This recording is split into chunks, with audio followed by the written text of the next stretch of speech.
우리 이단에 말씀하겠습니다. 누구든지 목마르거든 내게로 와서 마시라. 누구든지 목마르거든 내게로 와서 마시라. 나를 믿는 자는 성경에 이런 것 같이 그 배에서 생수의 강이 흘러 나오리라.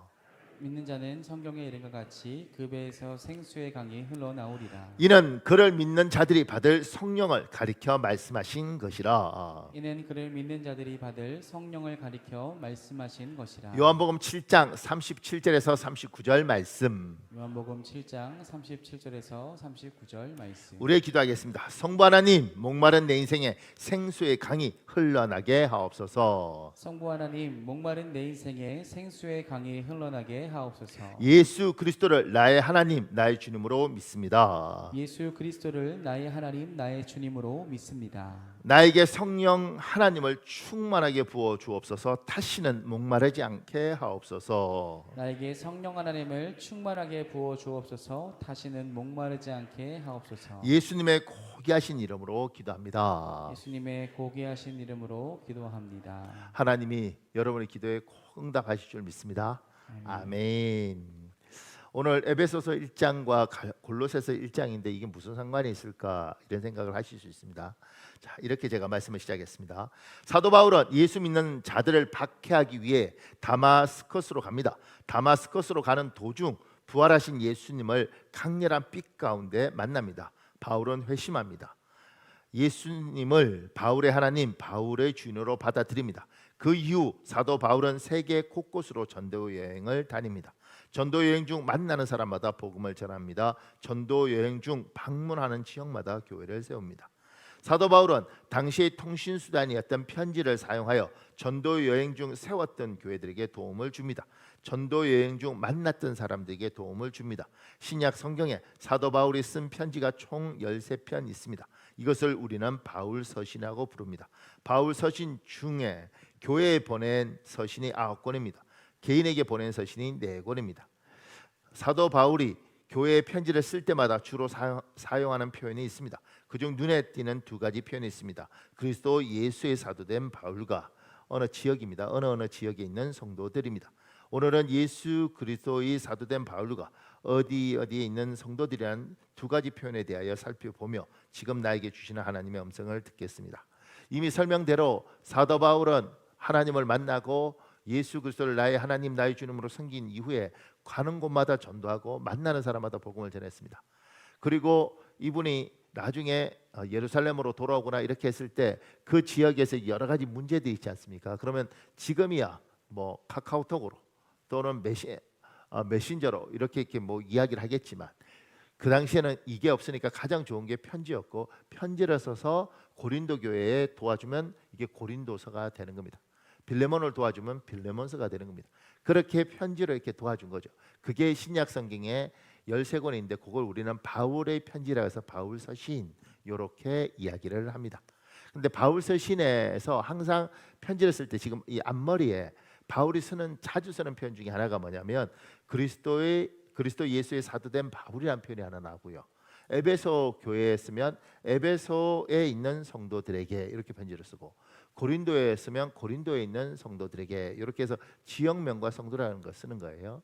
이 2가지를 통해서 하나님이 오늘 우리에게 무슨 말씀을 하실까를 살펴보려고 합니다. 우리 고린도후서 1장 1절 있습니다. 여러분 읽어볼래요? 시작. 하나님의 뜻으로 말미암아 그리스도 예수의 사도된 바울과 형제 디모데는 고린도에 있는 하나님의 교회와 또 온 아가야에 있는 모든 성도에게. 에베소, 골로새, 아가야. 밑에 제가 이렇게 적었습니다. 에베소는 로마, 고린도, 안디옥, 알렉산드리아와 함께 로마 제국의 5대 주요 도시입니다. 로마 제국의 아시아도의 도청 소재지였고 아시아의 첫째 도시라는 별명을 가진 대도시입니다. 골로새는 주전 223년부터 이 지역을 다스린 헬라의 안티오쿠스 왕 3세는 바벨론 지역에 살던 유대인 200가정을 이곳으로 이주시켜서 유대인들이 많이 살던 도시입니다. 그러나 본토인과 유대인 그리고 새롭게 이주해온 헬란이 뒤섞여 살면서 다양한 문화가 공존하는 곳입니다. 아가야는 고대 그리스 남부 여러 지역을 묶어서 일컫던 지명입니다. 이곳의 주요 도시로 아테나와 고린도가 있습니다. 고린도의 경우를 보면 고린도는 정치적으로 번성하고 상업 무역이 왕성한 도시입니다. 그러나 도덕적으로 아주 문란한 곳입니다. 고린도인이 되다라는 헬라어 고린티아 조마이인데 이 뜻은 성적으로 부도덕하게 되었다는 의미를 가집니다. 그러니까 사도 바울이 곳곳에 편지를 쓰지 않습니까? 그러니까 지역이 다 달라요. 그리고 이 지역마다 특징들이 있고 이 지역마다 분위기가 다른 거예요. 제가 밑에 얘기해 줬습니다. 성도들은 한 분 하나님을 믿습니다. 같은 하나님을 믿습니다. 그러나 성도들이 사는 곳은 다릅니다. 문화도 환경도 정치도 다릅니다. 우리는 같은 하나님을 믿을 뿐 여러 가지 부분에서 다릅니다. 앞의 문장은 수정해야 합니다. 한국인의 문화상 다른 것은 틀린 것이나 잘못된 것으로 받아들입니다. 그래서 우리는 같은 하나님을 믿을 뿐 여러 가지 부분에서 다양합니다라고 읽는 것이 정확합니다. 보세요. 여러분과 제가 이렇게 같은 하나님을 믿어도, 이를테면 하나님을 믿어도 내가 여기에서 하나님을 믿지만 이쪽 교회의 흐름, 저쪽 동네의 흐름 이게 다르단 말입니다. 당시에 같은 예수를 믿어도 고린도의 분위기가 다르고 고린도 교회의 문화가 있고 에베소의 분위기가 다르고 그 지역의 문화가 있는 겁니다. 그러니까 이렇게 믿어도 이게 다른 거죠. 그러니까 같은 하나님을 믿어도 고린도 사람과 에베소 사람들이 성도들이 만나면 하나님을 믿는데도 서로 간에 좀 불편한 거죠. 문화가 다른 거예요. 분위기가 다른 거예요. 표현법이 다른 겁니다. 그러다 보니까 같이 믿어도 야 이거 왜 예수 믿는데 이래? 우리하고 많이 다른데? 그래서 우리는 다르면 불편하니까 잘못하면 적으로 오해할 수 있고 부딪힐 수도 있습니다.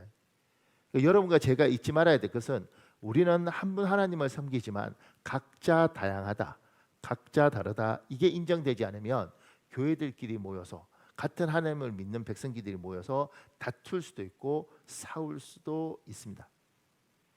그래서 이게 굉장히 중요하죠.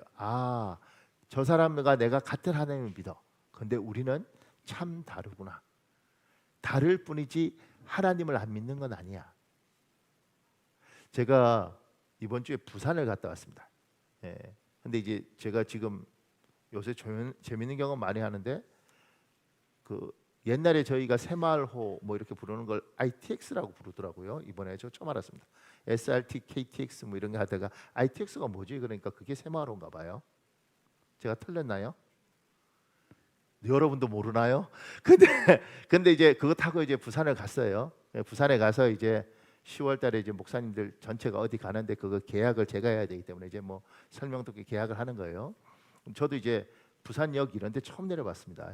그래서 제 인생에서 처음 부산역이라는 곳에서 내려봤고, 그런데 이제 시간이 촉박하니까 부산에 가서 이제 목사님 몇 분하고 앞에서 생선구 유명한 집에 가서 먹고 또 이제 어디 이동해서 거기서 계약서 쓰고 뭐 이렇게 해야 되는 거예요. 그래서 갔는데 이제 유명한 집이라서 갔는데 이렇게 뭐지 기다리고 있는데 이렇게 물 따라주고 이러는데 이렇게 보니까 제 컵에 벌레가 죽어 있는 거예요. 그래서 제가 이러니까 그래서 제가 아주머니 이게 벌레가 이렇게 하니까 그분이 이렇게 보더라고요.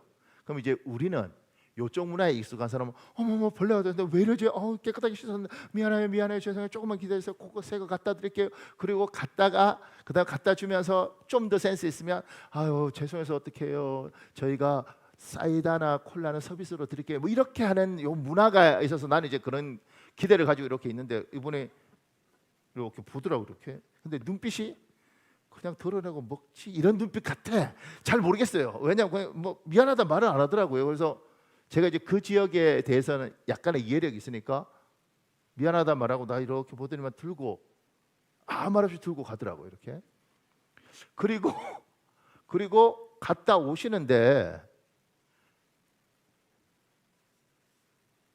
제가 생각할 때 물을 그게 붓고 그리고 오는 것 같아요. 왜냐하면 이게 오면서 이게 툴더라고 이렇게. 제가 이렇게 봤죠. 이거 뭐지? 그리고 오면서 미안합니다 이래야 될 텐데 그냥 놓고 그냥 자기 일 하시더라고요. 이걸 어떻게 정리해야 돼? 그러니까 제 말고 다른 목사님 두 분도 있었는데 제가 근데 이 목사님들 인격이 참 좋아요. 가만히 있더라고. 왜냐면 자기 컵이 아니니까. 제가 그냥 거기서 이렇게 해서 이렇게 그냥 먹는 거죠. 그러면서 이제 이쪽 정서 같으면 미안하다고 그러셔야죠. 이렇게 시작을 해야 되는데 저는 그냥 가만히 있었습니다. 그냥 그 동네 정서를 아는 거죠. 이 사람은 악의는 없다. 굉장히 불편하지만 악의는 없다. 그리고 여기서 예를 들면 아줌마 왜 이렇게 더럽고 이렇게 미안하고 사과하셔야죠. 그러면 제가 생각할 때 그럴 가능성입니다. 남자가 쪼잔하게 그냥 뭐 이럴 수도 있어요. 그 동네는. 그러니까 제가 아무 말도 안 했죠. 예, 아무 말도 안 하고 그냥 맛있게 먹고 생각했어요. 다시는 안 오리라. 다시는 집에 안 오리라. 근데 제가 이제 그거 겪으면서 이런 생각을 하는 거죠. 저 사람하고 내하고 한국 사람이지만 이쪽 정서하고 저쪽 정서하고 다르고 그거 가지고 죽이니 살리니 그럴 필요 없는 거지. 같은 민족이고 악의가 있어서 그런 게 아니라 여기는 참 이럴 때면 벌레 있네 드러내고 이렇게 할 수 있는 그런 문화인가 보다. 내가 불편하지만 틀린 문화도 아니고 그걸 내가 고치겠다고 싸울 필요도 없고 그냥 이 사람들이 이렇게 사는가 보다. 그냥 그런 것들을 간만에 느껴봤습니다. 간만에. 그러면서 이제 그 생각을 했죠. 제 친구 목사가 서울 사람인데 부산에 큰 한 2,000명 되는 교회에 부목사로 가서 수요 예배 설교하고 내려왔는데 성도가 와서 안수집사예요. 성도가 와서 아 목사님 설교 좀 재밌게 하소마. 차마 죽을 뻔했나 뭐 이렇게 뭐. 근데 그 친구가 저한테 제하고 허물이 없으니까 동갑이거든요. 목사님이 부산 놈들 너도 경상도들이지 나한테 그러더라고. 근데 나는 알거든요. 뭐냐면 그분은 아 목사님 설교 재밌게 하소마. 차마 죽는 줄 알아요. 근데 다음 주에 올 거예요. 그 동네는 그래요. 그리고 다음 주에 옵니다. 그리고 분명히 또 설교가 은혜가 안 되고 그러니까 재밌게 하소마. 그리고 그 다음 주에도 옵니다. 저는 정서를 압니다. 서울은 너무너무 은혜 받았어요. 그리고 다음 주에 안 와. 이게 달라. 그러니까 나는 이제 그쪽 정서를 아니까 그러니까 이쪽은 너무너무 멋있어요. 그러고 안 와요. 이게 달라요. 그러니까 여러분과 제가 잊지 말아야 될 건 우리는 같은 하나님을 섬기지만 여기 에베소 교회, 골로새 교회, 고린도 교회 그리고 로마 교회 다 다르고 그들만의 문화가 있고 그건 영혼이 구원받는 거하고 상관이 없고 단지 내가 불편하고 그래도 자기들끼리는 그러니까 사는 거니까 이거 갖고 다투고 싸우고 전쟁하지 말자. 그러면 우리 교회에서도 전라도 사람도 있고 경상도 사람도 있고 전라도 살다가 경상도 산 사람도 있을 것이고 저처럼 전라도 여자하고 결혼한 사람도 있을 거고 별의별 사람들이 우리 동네에 다 있지 않습니까? 그리고 생각이 다 다르고 그러면 같은 하나님을 믿어도 무슨 예수님인데 왜 저래? 이게 아니고 우리는 다 하나님을 믿지만 우리는 다 다르다. 그걸 이해하고 품고 잘 조화롭게 사는 것이 그것이 영적 성숙도이지 옳고 그런 거 따지는 게 영적 성숙도가 아니다. 부부도 똑같습니다.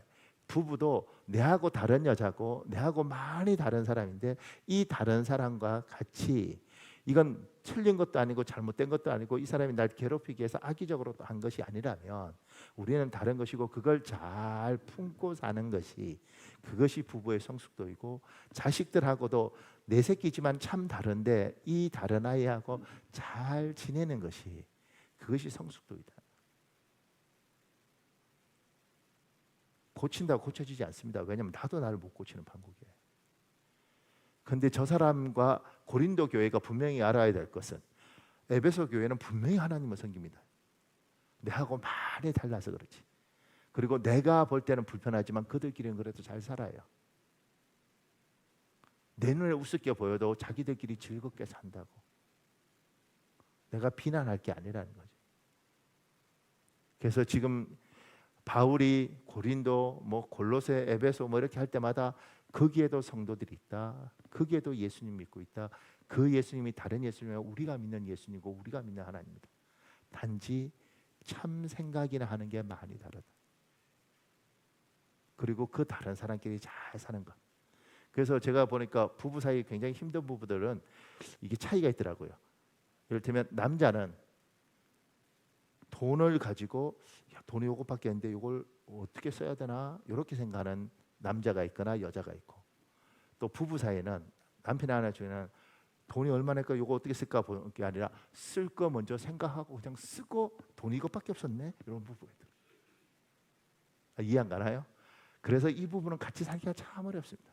이쪽은 쓸 걸 생각하고 써놓고 돈이 이것밖에 없었네 이거고, 여기는 요것밖에 없는데 어떻게 쓰지? 그러니까 이게 돈 쓰는 게 다르지 않습니까? 이쪽은 여행을 가면 3박 4일을 일일이 그냥 코스 하나하나까지 다 잡아서 완전히 하는 게 있고, 여기는 가자 어디 거기 어떻게 되겠지 이런 사람이 있는, 이런 부부가 서로 그러니까 처음부터 잘 골라야 되지만 이 다른 사람들끼리 서로 살 때 이걸 잘 하는 게 능력이다. 그게 성숙한 거다. 그러니까 같이 살기 어렵습니다. 근데 하나님 같이 살라 그래요. 하나님 모여 살라 그래요. 그러니까 결혼도 하나님이 만든 제도이고, 왜냐하면 아담 잘 자고 있는데 갈비 뼈빠갖고 혼자 살도 되는데 이브 갖다 줘서 아주 복잡해지지 않습니까? 그냥 가만히 놔둬도 될 텐데 둘이 결혼해서 애 낳아서 가족을 만든 게 하나님이십니다. 그냥 혼자 신앙생활 그냥 산에 가서 혼자 가만히 하면 좋을 텐데 이렇게 교회 모아둔 것도 하나님이십니다. 하나님은 어울려 살아라. 그리고 성숙한 네가 품어라. 그리고 잘 품는 너희가 성숙한 거다. 아멘. 자, 그 밑에요. 성도는 우리말로 풀이하면 거룩할 성과 물이 도입니다. 거룩한 물이라는 뜻입니다. 그래서 세상 사람은 우리에게 거룩하기를 요구합니다. 성은 정결하다고 해석하기도 합니다. 그래서 세상 사람은 우리에게 정결하기를 요구합니다. 그러니까 성도들은 거룩하니까 너 거룩해야 돼. 성도는 달라야 돼. 말도 거룩하고 행동도 거룩하고 정결하고 깨끗하고 이렇게 이야기하고, 목사도 그렇게 이야기하고 여러분도 그렇게 이야기하죠. 그래서 우리는 스트레스가 굉장히 많습니다. 근데 그 밑에요. 헬라어로 성도는 하기오스입니다. 구별되다라는 뜻입니다. 하나님이 세상 사람 중 구별하여 자기 것으로 삼은 사람이 성도입니다. 잘나서이거나 대단해서이거나가 아닙니다. 하나님이 주권적으로 자기 것으로 선택한 것입니다. 마치 제사에 사용하기 위해서 제물을 선택하여 구별한 것과 같습니다. 하기오스는 성별하다고 번역합니다. 성도는 세상에서 하나님의 것으로 구별된 물이 성별된 물입니다. 거룩해서 거룩한 것이 아니라 하나님의 것으로 구별되었기에 거룩한 것입니다. 이 말 이해가셔요? 보세요.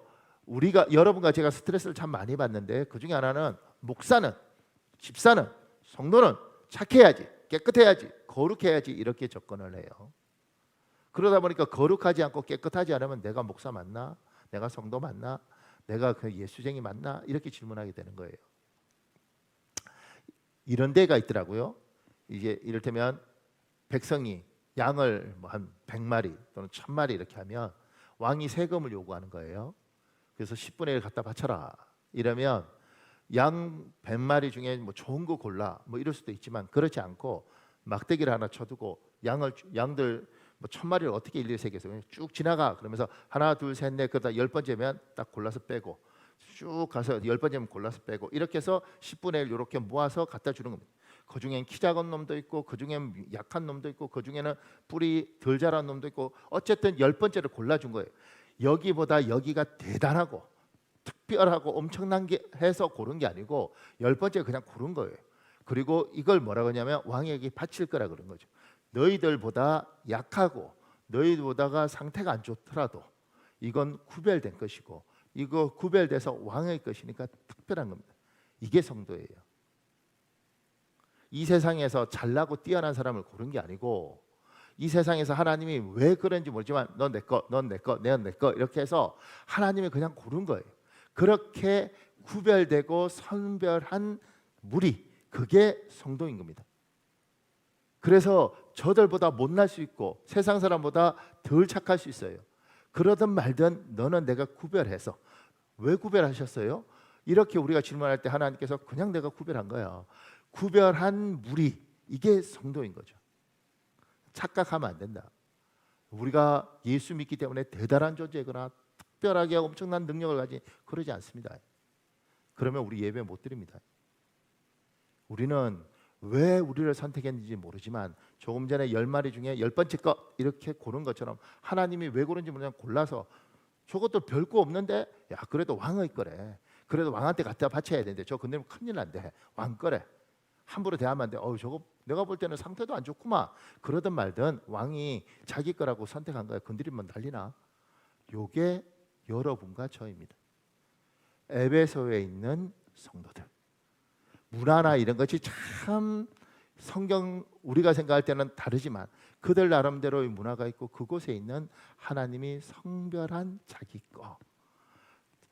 창대교회, 망포동 수원에 또는 용인에 이 사람들 모여 있어서 이 지역만의 특징이 있고 문화가 있고 그 중에서 선택해서 성별한 하나님의 것. 저 사람보다 못날 수도 있고 저 사람보다 부족할 수 있지만 얘들은 하나님의 거야. 함부로 대하면 안 돼. 쟤들은 특별해. 뭐 잘났어? 아니 잘나지 않았어. 그런데 하나님이 자기 거래. 이게 여러분인 거예요. 이제 밑에 얘기했습니다. 여기서 깨달아야 하는 영적 원리가 있습니다. 첫째는 성도들은 거룩해서 거룩한 무리가 아니라 하나님이 세상에서 구별했기에 거룩한 무리입니다. 성별된 무리입니다. 둘째는 나를 세상과 구별하는 것은 내가 아니라 하나님이 주권적으로 하신 일입니다. 이것은 내 주권이 아닙니다. 이것은 하나님의 주권입니다. 셋째, 성도들은 같은 하나님을 믿을 뿐 다양한 존재들입니다. 각자 다른 지역, 다른 상황 속에서 하나님을 믿었습니다. 우리는 부부 관계처럼 서로를 이해하는 시간이 필요합니다. 서로를 용납하는 것이 필요합니다. 그 밑에요. 성도들은 구별된 사람들입니다. 어떤 지역 출신이든 군인이 되면 군인에게 군인의 특징이 있습니다. 그것처럼 성도들에게도 성도들의 특징이 있습니다. 이 특징이 약할 수도 강할 수도 있지만 없을 수는 없습니다. 우리가 군인 보면서 이런 거 하잖아요. 야, 군인인데 왜 저래? 그래도 군발이야. 봐봐, 달라 군발이는. 어쨌든 뭐 단아까 하잖아. 뭐 이렇게. 그런데 이럴 수 있죠. 군인 맞아? 야, 군인 냄새가 하나도 안 나. 저 군인 아니야 저거. 이러면 진짜 심각한 겁니다. 여러분과 저는 성도예요. 야, 성도인데 왜 저래? 야, 그래도 야 성도야 성도. 이거 하고 성도야? 진짜? 에이, 말이 돼? 저게 무슨 성도야? 이러면 진짜 심각한 겁니다. 그러니까 성도는 성도의 특징이 있습니다. 여러분은 하나님이 선택했고 그렇게 하나님이 주권적으로 선택한 사람은 하나님이 그런 특징들을 주셨습니다. 그 특징이 나에게 있는가? 이 질문을 이번에 한번 해봤으면 좋겠습니다. 그 중에 제가 짧게 3가지만 썼는데, 첫 번째, 자기 인생의 주인이 자기라고 주장하지 않습니다. 자기 인생의 주인을 하나님이라고 말합니다.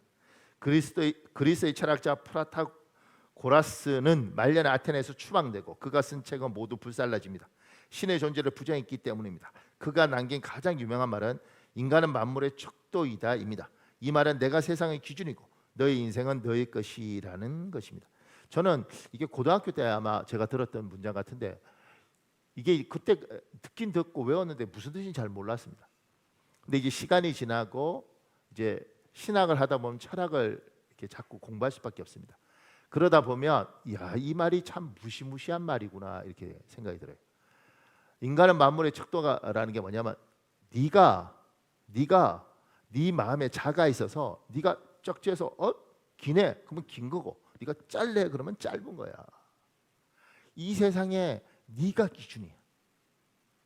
그러니까 네가 없다면 없고 네가 있다면 있는 거야. 다른 말로 네가 네 인생의 주인이고 네가 하나님이야 이거예요. 모든 기준이 너고 기준을 네가 정하고 네가 하나님이라고. 제가 엄청난 말이네. 근데 이 흐름이요 지금 계속 이어져서 사람들한테 그러죠. 우리는 의지가 있으니까 의지를 쓸 필요가 있습니다. 우리는 열심히 살 필요도 있습니다. 근데 이게 지금 만물의 척도라는 게 지금 와서 뭐냐면 애들한테 그러죠. 야, 네 인생의 주인은 너야. 공부해서 남 주는 거야? 다 네 거야. 너를 위해서 살아. 열심히 살아. 네 인생 누가 함부로 하도록 하지 마. 네 거야. 뭐 이런 식으로 자꾸 가르치죠. 근데 교회 오면 이렇게 말해요. 너는 네 게 아니고 하나님의 거야. 이렇게 하죠. 근데 오해하면 그러니까 하나님 거니까 난 다 힘도 필요 없네. 의지도 필요 없네. 그러지 않아요. 내 의지도 갖고 내 생각도 가르치지만 내 주인이 누군지 명확합니다. 내 주인이 하나님이시다. 여기만 오면 하나님이 주인이십니다. 당신의 인생의 주인은 하나님이십니다. 이렇게 가르치고 학교든 세상에 가면 네 인생은 네 거야. 네가 원하는 대로 해. 네가 하고 싶은 대로 해. 이렇게 말하고 여기는 네가 하고 싶은 대로 하는 게 아니라 하나님이 너 인생의 주인이니까 한번 여쭤봐. 하나님의 생각이 뭔지 한번 물어봐. 이렇게 가는 거예요. 그래서 같은 세상을 살아도 성도는 이 구분이 명확합니다. 그래서 같은 말을 할 때도 뭐 할 거야? 나는 한다면 해야지. 이렇게 해야지만 우리는 하고 싶긴 한데 하나님이 허락해 주셔야 될 텐데 이렇게 말을 해요. 그거 좋지 않아? 좋긴 해. 근데 그럼 빨리 안 해? 그래도 기도해야지. 하나님 앞에 여쭤봐야지. 우리는 이렇게 이야기해요. 설교하면서 놀라는 건 여러분 표정이 물어야 되나? 이렇게 아니 여쭤봐야지. 물어봐야지. 결혼도 묻고 직업도 묻고 앞으로 어떤 선택을 할게도 여쭤보고. 근데 그때 아무 생각 없이 뭐 하라는 거야 말아요. 가라면 가고 말라면 말게요. 이게 아니고 하나님 내 생각은 이러이러한데 하나님의 생각을 말씀해 주세요. 나는 이게 좋은데 하나님은 어떻게 생각하세요? 이렇게 이야기를 하는 거죠. 우리의 생각이 있습니다. 우리의 주장이 있습니다. 우리의 호불호가 있습니다. 나는 이게 너무 좋은데 그리고 이걸 하고 싶은데 기도하다가 하나님께서 이거 안 하고 나는 네가 이랬으면 좋겠다. 그러면 하나님 진짜 하고 싶은데 그리고 매달리다가 그래요 원하시면 내가 이걸 하겠습니다. 이렇게 하는 거죠. 예수님이 겟세마네에서 했던 기도는 뭐냐면 나는 골고다에서 십자가 지기 싫어요. 진짜 지고 싶지 않아요. 그런데 성부께서 원하시면 아버지께서 원하시면 내가 지겠습니다. 이렇게 가는 거예요. 우리는 우리 생각이 있습니다. 이단은 생각을 없습니다. 생각하지 마. 네 같은 게 무슨 생각을 해? 하나님이 가라면 가야지. 이렇게 말하는 건 이단이에요. 기독교 안에서 이런 사고를 가진 사람이 있습니다. 네가 어디 있어? 아니요. 하나님은 나를 뚜렷하게 만드셨습니다. 내가 있습니다. 내 생각이 있고 내 주장이 있고 내 원함이 있습니다. 언제든지 내려놓고 당신이 원하시면 이걸로. 이게 우리죠. 근데 이제 제가 이렇게 성도들하고 상담하다 보면 저한테 자꾸 목사님 내라고 그러세요. 내라고 그래요. 왜 그러세요? 그러니까 제가 같이 이야기하다가 집사님 아무리 봐도 하나님 이걸 원하시는 것 같죠. 이건 원하지 않는 것 같죠. 맞아요. 근데 목사님 하나님 이걸 원하는 거 저도 알아요. 근데 목사님 저는 이게 좋아요. 그러니까 목사님이 내라고 그러세요. 내가 내라고 하는 순간 이분은 날 사랑하지만 이분한테 내가 죽을 수 있어. 그러니까 여러분이 하나님 앞에 여쭤봐야 되는 거죠. 여러분 저도 생각 많아요. 근데 여쭤보는 거죠. 하나님 당신의 생각은 무엇입니까? 나는 이거 하는데 당신이 하지 말라면 안 하겠습니다. 그런데 당신이 그냥 허락하시면 저는 하고 싶습니다. 아무 말도 안 하시면 결정해야 되니까 전 가겠습니다. 근데 아니면 막아주십시오. 우리 이렇게 이야기하죠. 우리 인생은 여러분의 인생의 주인은 누구다? 하나님. 그래서 지금 제가 복음성가 하나 가져왔어요. 이 찬양 우리가 같이 했으면 좋겠다. 근데 제가 놀랬던 건 젊은 목사님들이 이 찬양을 몰라요. 그 말은 뭐냐면 한국 교회가 이 찬양을 안 불렀다는 거예요. 아, 주님이 내 주인이라는 것들을 강조하지 않는 시대인가 보다. 이 찬양을 제가 좀 특별하게 들었던 건 그 가수 중에 유명한 송대관 씨인가요? 그분 재산 다 잃어먹고 그러면서 하나님 앞에 이 찬양을 부르더라고요. 주님의 것을 내 것이라고 고집하며 살아왔네. 우리의 신앙의 기본은 내 인생의 주인은 하나님이란 겁니다. 우리 찬양 같이 할까요?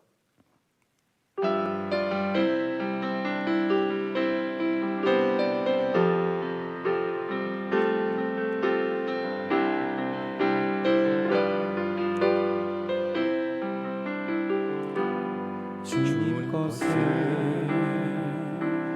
내 것이라고 고집하며 살아왔네.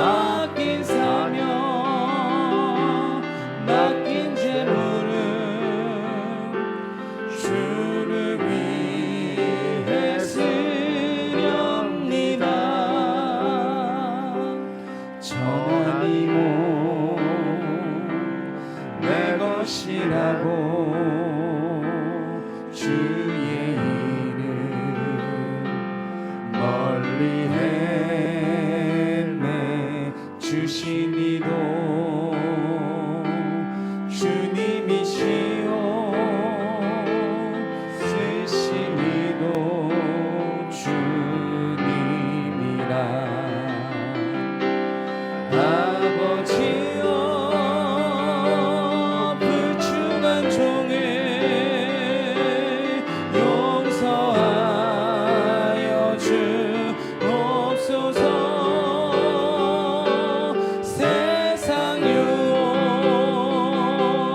다 멀리하고 주의 일만 하렵니다 주님 사랑 받기만 하고 감사할 줄 낯섰네 주님 말씀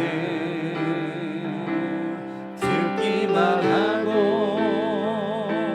실행하지 못했었네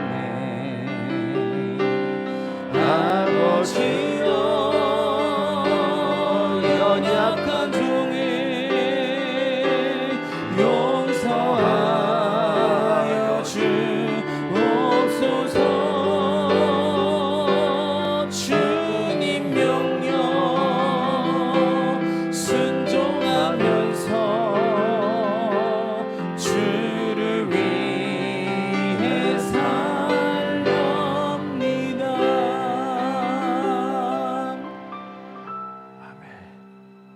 제가 이 찬양 부를 때 가장 가슴 아픈 건 돈 많을 때 이 찬양 부르는 사람은 없습니다. 항상 망하고 나면 주님 그때 내가 이를 그러니까 이제 속상해요. 잊지 마십시오. 내 인생의 주인은 하나님이시다. 거기에 덧붙이면 이렇게 되는 겁니다. 그러니 주인은 계획도 있고 생각도 있다. 내 뜻대로 안 되면 하나님이 막는 이유가 있을 것이다. 때로는 하나님이 내가 원하는 걸 들어주시면 너무너무 감사하지만 들어주지 않으실 때는 저분 나름대로 생각이 있다.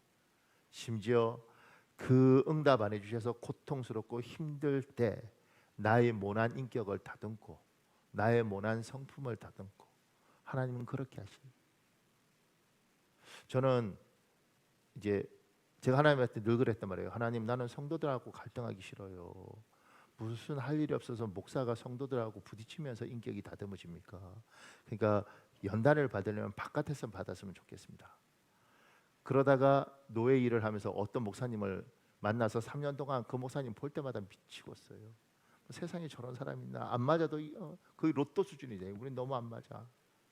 근데 참 놀랍죠. 3년이 다 끝나가니까 그분이 그렇게 불쌍하고 내가 미안하더라고요.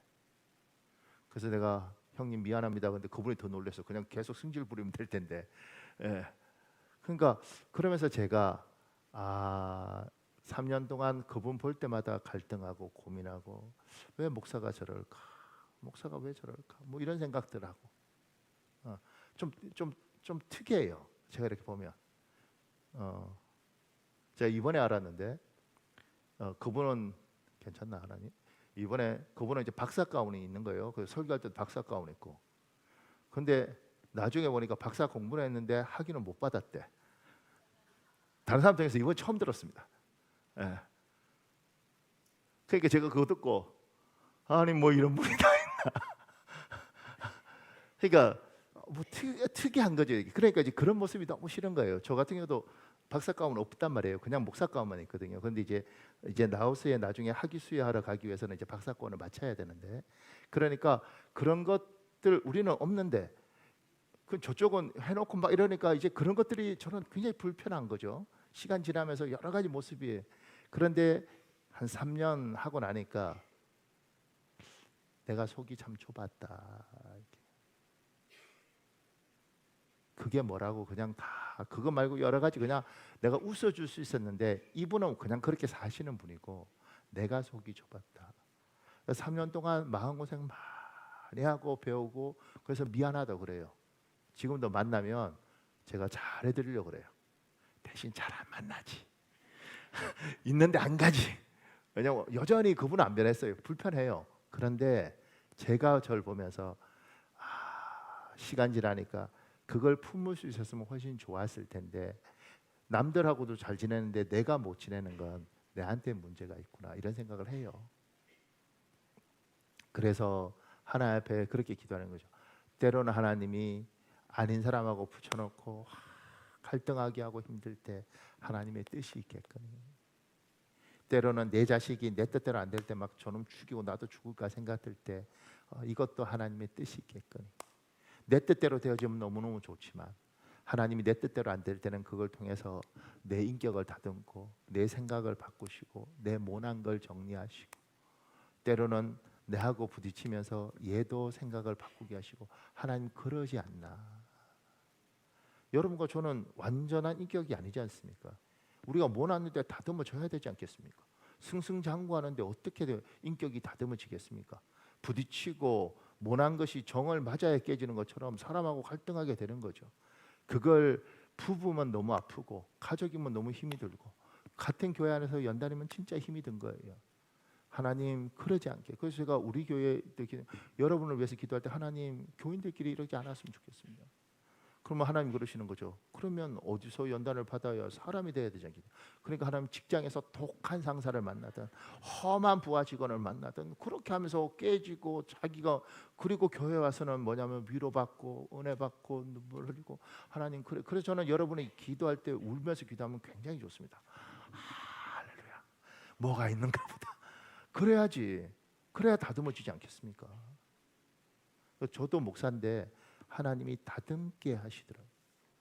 그리고 3년을 참 아닌 사람하고 계속 같이 일을 해야 되고 일을 하면서 뭐 세상에 이런 사람이 다 있나 이렇게 하는데 3년이 지나고 나니 하나님이 이제 그만해도 되는 위치가 되니 제가 내가 속이 좁았구나.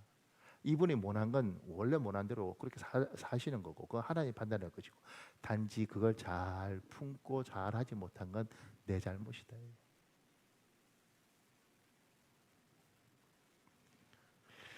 자, 우리 조금 더 봅시다. 그 밑에요. 구원받은 사람이 늘어나는 것을 기뻐합니다. 그것을 위해 나의 물질도 나의 시간도 기쁘게 투자합니다. 세상 사람이 예수님을 나의 하나님 나의 주인으로 받아들이는 것에 사심없이 기뻐합니다. 심지어 그것을 위해 나의 물질 나의 시간도 기쁘게 투자합니다. 저는 제가 전도사로 처음 가서 참 놀랬던 일이 있었습니다. 전도사로 서울교회에서 처음 가서 놀랬던 건 뭐냐면 제가 이제 젊은 전도사였고 신방 전도사님이 있는데 여자 집사님하고 어떤 분 전도하러 가는 거예요. 이 여자 집사님이 아는 분인 거죠. 친척은 아니고 가는데 전철 타고 이제 급기가 하는데 이분이 쫓아가더니만 전철표를 끊더라고 이 여자 집사님이. 그리고 그분 찾아갈 때 슈퍼 가서 음료수 한 박스 사들고 그래서 막 저보고 자기는 못하니까 저보고 하라고 그래서 제가 이제 전도사니까 막 열심히 막 설명하고 이렇게 해서 기도해드리고 오는데 오면서 전도사님 고생하셨다고 우리 둘한테 이분이 밥 사고 그리고 와서도 고맙습니다 그리고 집에 가는 거예요. 아직 이해가 안 가시군요. 제가 놀랬던 거냐 나는 직업이 그때 전도사잖아요. 그러니까 내가 뭐 내 돈 써갖고 뭐 영혼을 구원한다고 오케이. 근데 이 집사님은 자기 친척도 아니고 그냥 자기 아는 사람인데 그 사람 전도하기 위해서 우리한테 전철표 자기 돈으로 끊어서 음료수 자기 돈으로 사서 우리 밥 먹여가면서 고맙다고 막 이렇게 하는 이 사람은 왜 이렇게 살지? 이런 생각을 나는 하게 되더라고요.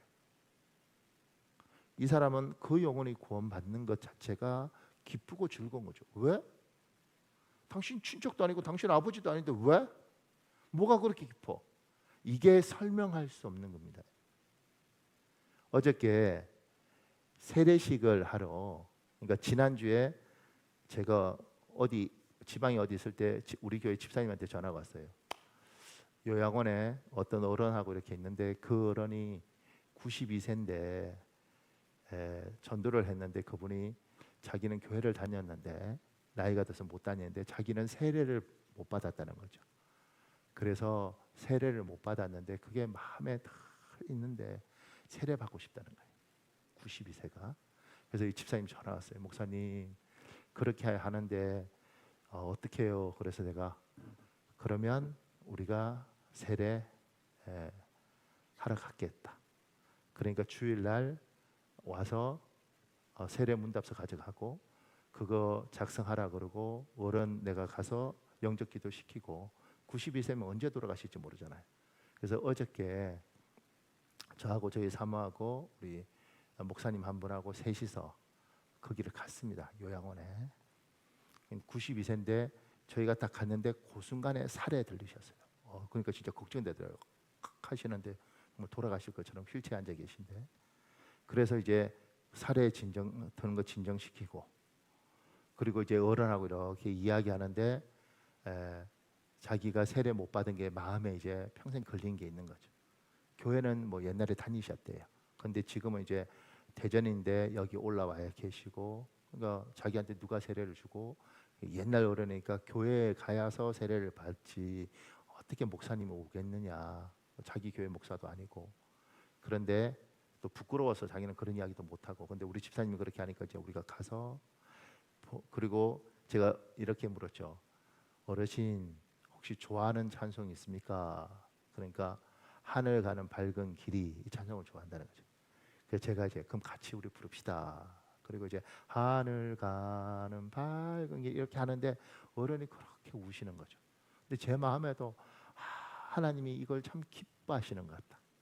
그래서 이제 세례 드리고 꽃 드리고 사진 찍고 용돈 드리고, 그리고 그 어른을 제가 다시 볼까요? 아마 장례가 나면 가겠죠.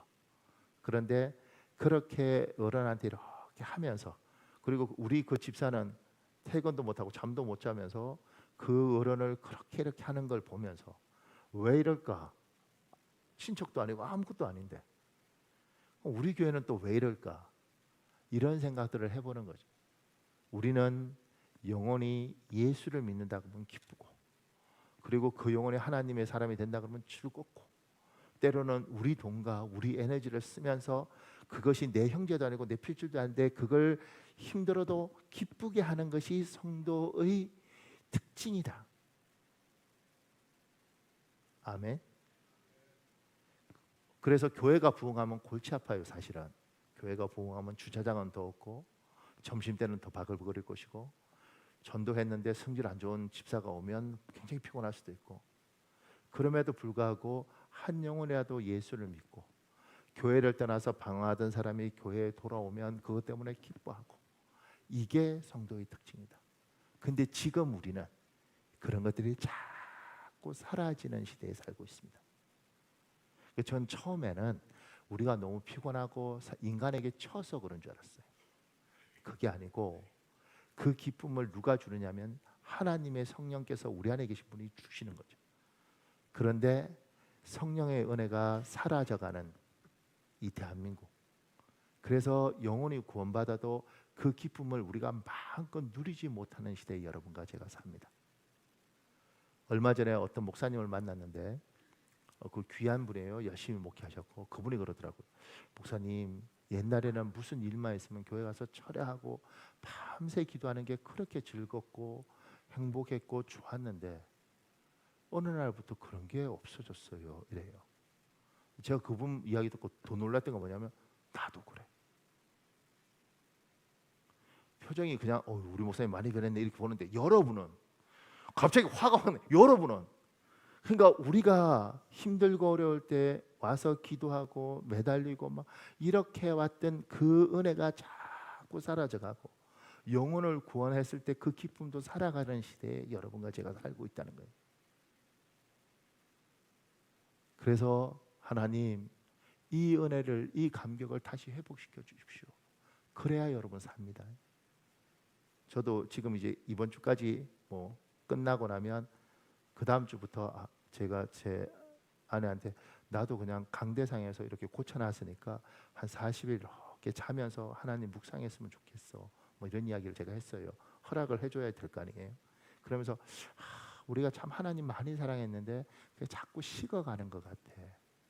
내 힘으로 그걸 잡을 수는 없지만 하나님 앞에 하나님 긍휼을 좀 베풀어 주십시오. 영혼의 구원받는 것이 너무 좋고 예수 모르는 사람이 예수 믿는 것이 너무 행복하고 그 예수 믿는 사람이 하나님 은혜 받은 모습이 좋아서 그래서 내 시간도 투자하고 내 돈도 투자하고 어떻게든 은혜 받게 하려고 하던 그런 게 사라지는 시대에 우리가 살고 있고 우리가 참 많이 변했다.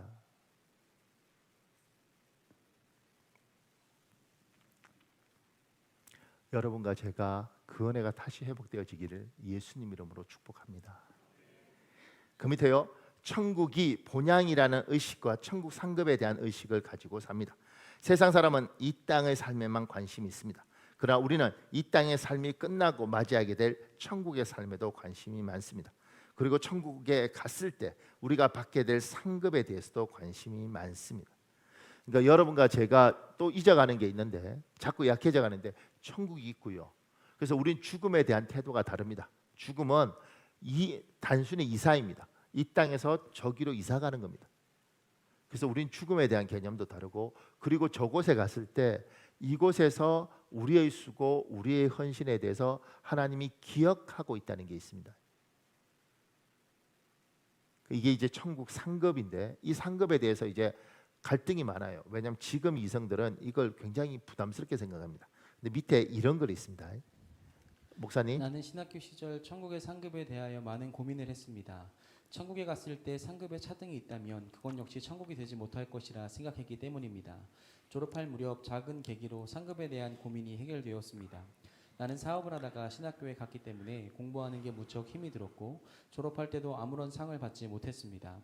졸업식 때 7살 된 딸이 아빠는 왜 상을 받지 못해? 라고 물었을 때 딸에게 조금 민망했고 좀 더 열심히 공부해서 상이라도 하나 받았으면 좋았겠구나 생각이 들면서 천국의 상이 이런 것이겠구나 깨닫게 되었습니다. 왜 상을 받지 못하냐고 묻는 딸에서 부끄러웠지만 수치스럽지는 않은 것은 나와 딸은 그렇게 느끼게 하는 관계가 아니라 온전한 관계였고 힘겨운 공부 끝에 이루게 된 졸업의 기쁨이 너무나 컸기 때문이라는 것을 알았습니다. 그리고 상급을 알려면 하나님의 나라는 먹고 마시는 것이 아니요 오직 성령 안에 있는 의와 평강과 희락이라. 천국은 희락의 나라, 기쁨의 강도는 다를 것입니다. 이 땅에서 주님이 걸어가신 그 길을 잘 따라간 교인은 그렇지 않은 교인에 비해서 천국에 입성할 때 그 기쁨이 훨씬 클 것이라고 생각됩니다. 예수님을 만나면 우리에게 물어보실 것입니다. 당신은 천국에 들어갈 수 있다고 생각하는가? 그때 교회에 다녔기 때문에 라든지 헌금을 했기 때문에 라고 대답한다면 당신은 천국에 들어가지 못할 것입니다. 예수님의 은혜 때문에 라고 대답해야만 천국에 들어갈 수 있습니다. 이렇게 질문과 답을 들으신 예수님께서는 다시 물어보실 것입니다. 내 너 위에 몸 버려 피 흘려 주었건만 넌 날 위해 무엇 했느냐? 예수님께서 이렇게 물어보실 때 예수님의 은혜 때문에 천국에는 들어가지만 이 땅에 있을 때 천국 백성으로서 아무런 일을 하지 않았다면 조금 부끄러울 것입니다. 그러나 천국에 들어가는 환희가 너무나 크고 물어보시는 예수님과 나의 관계가 온전하기 때문에 수치를 느끼지는 않을 것입니다. 반면에 세상과 반대되는 가치를 가지고 하나님 나라를 이루기 위해 십자가에 남은 고난으로 자신의 육체를 채우며 살았던 사람은 예수님의 은혜가 감사해서 예수님이 남긴 십자가의 고난을 제 인생 가득 채우며 살았습니다 라고 대답을 하는 사람은 예수님께서 꼭 안아주시면서 나도 내 마음을 안다. 나도 인간의 몸을 입고 있을 때 내가 당한 고난을 겪었기 때문에 내 마음을 안다라고 하실 것입니다. 이 땅에서 천국을 이루기 위하여 당한 고통이 크면 클수록 예수님을 만났을 때의 감격은 더 클 것입니다. 장차 받을 상급이 이런 것이 아닌가 생각됩니다. 이런 의미에서 바울은 천국의 상급을 천국에 가서 받는 보상이 아니라 이 땅에서의 삶이라고 했던 것입니다. 뿐만 아니라 나중에 천국에 입성할 때의 기쁨만이 아니라 이 땅에서의 상급 역시도 희락입니다. 신앙생활을 하면서 예수님 때문에 당하는 고난이 없는 사람은 이 땅에서의 신앙생활에서도 기쁨이 없는 것을 봅니다. 이 땅에서 신앙생활의 기쁨 역시 예수님 때문에 당하는 고난에 비례합니다. 바르셀로나 올림픽에서 마라톤으로 금메달을 수상한 황영주 선수가 인터뷰할 때 눈물을 흘리며 연습할 때 너무나 고통스러워 옆을 지나가는 자동차에 뛰어들어 죽고 싶었다고 고백하는 모습을 본 적이 있습니다. 고통이 크면 클수록 메달의 기쁨이 커지는 것입니다. 고통이 없이 메달을 목에 건 사람에게는 황영주와 같은 벅찬 감격이 있을 수 없는 것입니다. 지금 대부분의 목회자는 특히 공부를 많이 한 목회자들은 천국 상급론 굉장히 부정적입니다. 천국에 가서 차등이 있으면 되겠느냐 이런 생각을 가지고 있습니다. 우리도 다 그렇게 배웠습니다. 근데 이제 시간이 가면 갈수록 분명히 천국에 가면 우리는 잘 모르지만 지금 이분은 이제 기쁨으로 평가를 이렇게 했는데 보세요. 지금 미얀마에 있는 양서정 선교사하고 저하고 천국에 가서 우리가 둘이 똑같은 대우를 받는다. 이게 공평할 것 같아요? 여기는 미얀마가 비자를 안 줍니다. 한국 여자가 미얀마 남자하고 결혼했는데 비자를 안 줘요. 그리고 데빈 목사는 한국에서 신학 박사를 받았기 때문에 여기가 이 둘이가 이쪽으로 와서 정착하게 살겠다면 한국에 오는 게 편합니다. 근데 지금 그 전쟁통에 있지 않습니까? 그렇게 있는 사람하고 저처럼 어쨌든 뭐 대우받으면서 사람들 앞에 뭐 하여튼간 그렇게 받으면서 사는 저하고 천국에 가서 우리가 똑같은 대우를 받는 것은 나는 그것이 잘못됐다고 생각합니다. 양성영 선교사나 데빈 목사가 폭탄 떨어지고 총 쏘는 곳에서 그래도 예배드리고 전도하고 이렇게 사는 그 친구들이 더 존중받아야 되지 않겠습니까? 나는 더 좋은 거 준다 해도 여기 놓고 미얀마 못 가요. 안 가. 나 그냥 못 살 것 같아. 그런데 내가 양소영 선교사한테 그랬어요. 미얀마 좋냐? 그러니까 신랑 있는데 가야죠 이러더라고.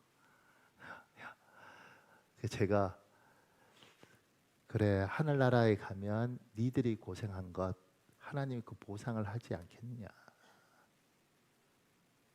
둘은 아기도 없단 말이에요. 안 갖는 게 아니고 안 생겨요. 근데 그 애가 없으니 거기 있는 모든 애들이 자식인 거죠. 제가 이렇게 보면서 그 친구하고 내하고 천국에서 같은 대우 받는 거에 대해서 나는 일찌감치 포기했습니다. 네. 그리고 우리가 여기서 이만큼 누렸는데 천국에서는 여기가 더 누려야 되지 않겠는가. 그러니까 하나님 앞에 헌신한 사람하고 충성한 사람하고 그렇지 않은 사람하고는 대우가 다를 것이다. 그래서 요새는 유산도 따로 주더군요. 더 많이 충성한 자식한테 많이 주더군요. 옛날에 1대1 이렇게. 그런데 그게 정상이. 그러니까 잊지 마십시오. 하나님 앞에 충성한 사람에 대해서 하나님은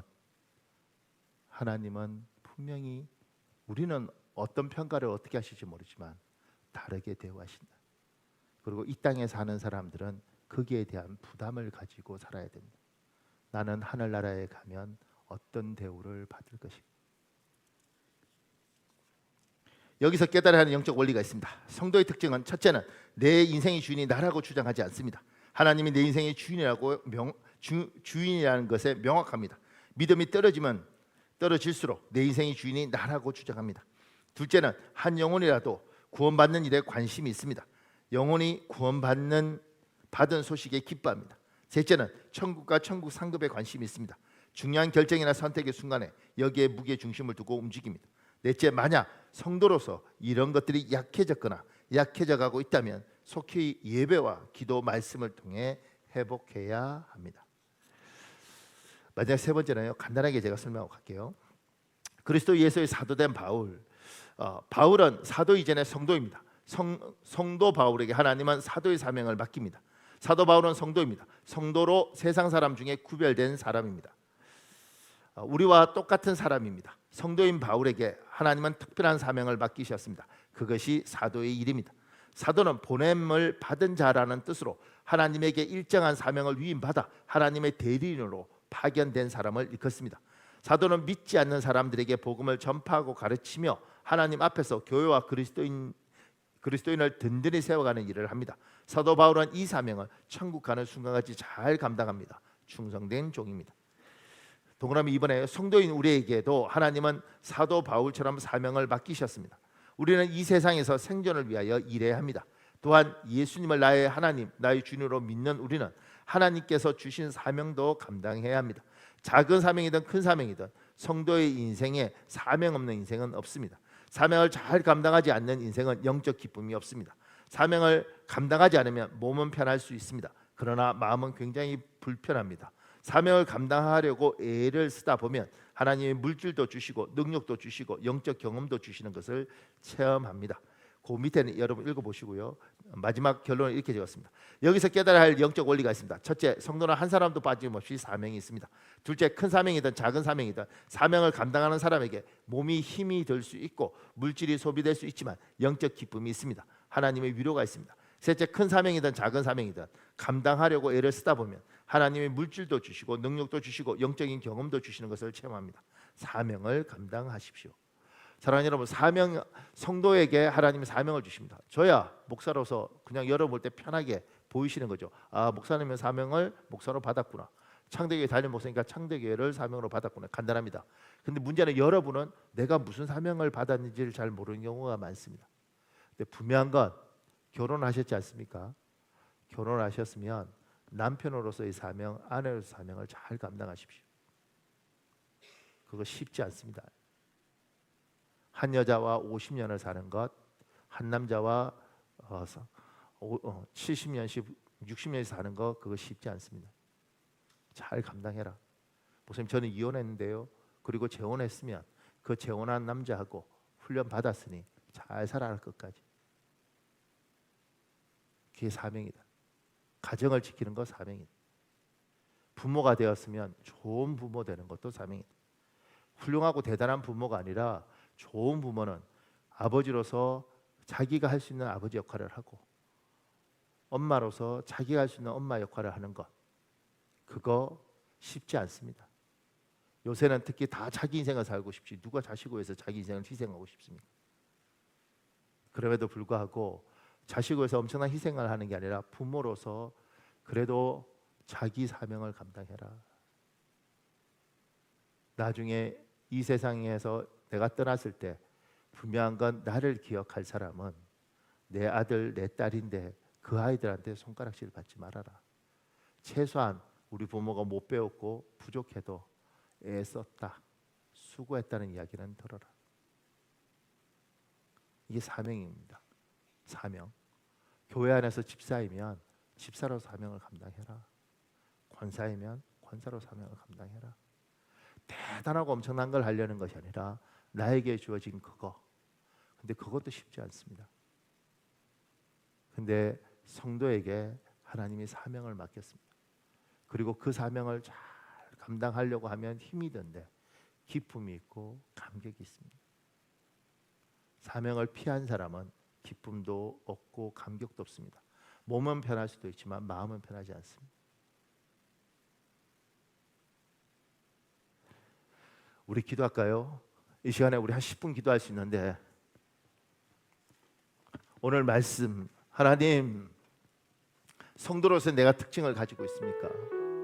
또 하나, 같은 성도가 한 분 하나님을 믿는데 하나님, 내가 저들을 용납하고 다른 문화, 다른 사고를 내가 품을 수 있습니까?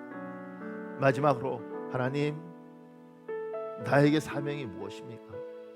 대단한 것, 나라와 민족을 구하는 건 줄 알았는데 내 삶에서 하나님, 내가 사명을 발견하게 하시고 나에게 주어진 사명을 감당하게 하여 주옵소서. 시간에 주여 한번 간절히 부르고 우리 기도하겠습니다. 주여.